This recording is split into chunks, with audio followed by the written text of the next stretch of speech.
When someone comes up to you and says, "What a remarkable life you have been living," Yeah. what do you say to them? Well, you say, I'm a lucky guy. At 100 years old, Frank Moritsugu has borne witness to some of the most defining moments in modern history.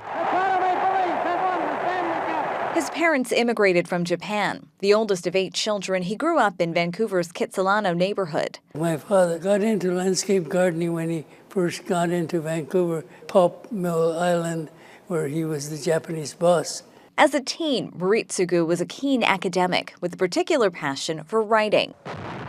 Then, on December 7th, 1941, the Japanese military launched a surprise attack on Pearl Harbor. It was the whole attitude, the feeling that shame that, there are so many people who hate you without even knowing you at all. Under the War Measures Act, around 22,000 Japanese Canadians were stripped of their possessions and forced into internment camps. But there's always people looking for somebody to blame. If the individuals or small groups of people do it, you say that's human.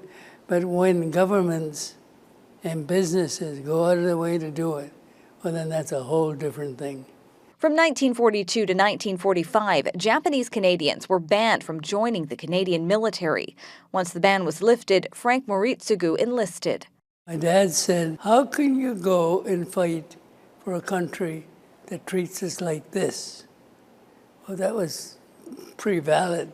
I said, because that'll show them that we're just as Canadians as we say we are. Eventually, he and his family relocated to Ontario. During his time in the military, he was sent to Southeast Asia, acting as a Japanese language interpreter for British counterintelligence.